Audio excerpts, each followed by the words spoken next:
Hello everybody, and welcome to another episode of Better Late Than Never, a series where I play old games that I never got around to playing and talk about what we can learn from them in 2017. Okay, so we've started this series with a few side Nintendo games and cult classics, but today we're going to address the biggest elephant in my gaming backlog, because up until a few weeks ago, I had never played Half-Life 2. Okay, look, I never had a good PC, cut me some slack. Anyways, I'm glad I finally did get around to playing this 2004 masterpiece because I think it still holds up and doesn't in interesting ways. Here are my three biggest takeaways from Half-Life 2. Number one, there's something so satisfying about simple shooting mechanics. This one's kind of funny to me because more than any other genre, shooters get so much attention. But the more I play these decade-old games, the more I find that certain mechanics just feel good, kind of simplified. In Half-Life 2, the shooting isn't particularly complicated.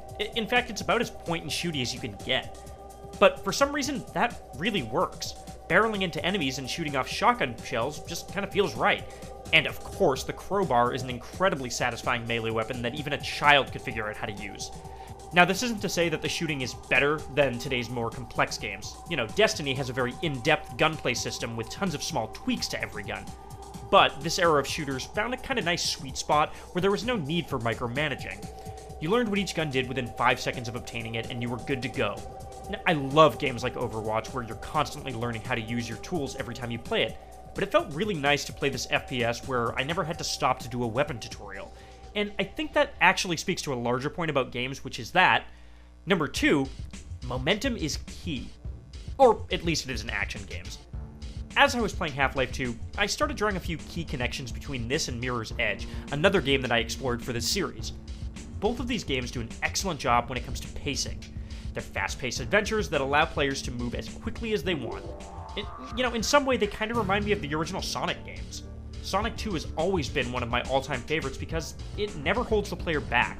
You can play it slowly if you're searching for all the secrets, but it's just as rewarding to blast through levels smoothly. Now, I had a similar experience with Half-Life 2. I felt like I was able to blaze through its big action set pieces quickly without really missing anything. In essence, there was never a point where I felt like I had to break the flow of the game to get the full experience. And that's not always the case in other games. Hey, I'm a big Borderlands fan, but the constant looting has always been a kind of point of debate for me. I love the fast gameplay, but I always felt like constantly having to stop and sift through loot prevented me from playing in a way that matched that pace. Half-Life 2 has a great sense of momentum to it, which I feel is kind of empowering in a way. As the player, I was truly in control of how I navigated the story. I felt more immersed because I was able to tackle the alien threat with the urgency I thought it deserved. And of course, part of the quickness also comes from kind of outdated game elements, so let's get to a kind of troubling takeaway here. Number 3, this era of game is kind of starting to show its seams. When Half-Life 2 came out, I remember thinking that games had reached the height of realism. My jaw dropped the first time I saw G-Man's face rendered with unbelievable detail. I thought it would never age the way that N64 games or PS1 games have. And well, I was wrong. There's a lot that feels outdated in Half-Life 2 today. The graphics have gone from being realistic to kind of textureless and muddy. The story went from engrossing to hardly there. And the movement went from fast and furious to floaty and kind of devoid of gravity. Now, in a lot of ways, it does still hold up. The entire end set piece involving a souped-up gravity gun is genuinely one of gaming's best moments of cathartic power. But Half-Life 2 serves as a reminder that games face a huge problem when it comes to preservation. The original Metroid is nearly unplayable now. GoldenEye 64 is kind of a bore in 2017. The more time presses on, the more these seminal games are aging unfavorably. So the challenge becomes, how do you communicate how good a game was in its time, and more importantly, why that matters? Once Half-Life 2 feels bad to new gamers, how do we preserve the feeling of playing it in 2004? Is it just enough to drop remakes and HD re-releases? Or is there a better way to present the context?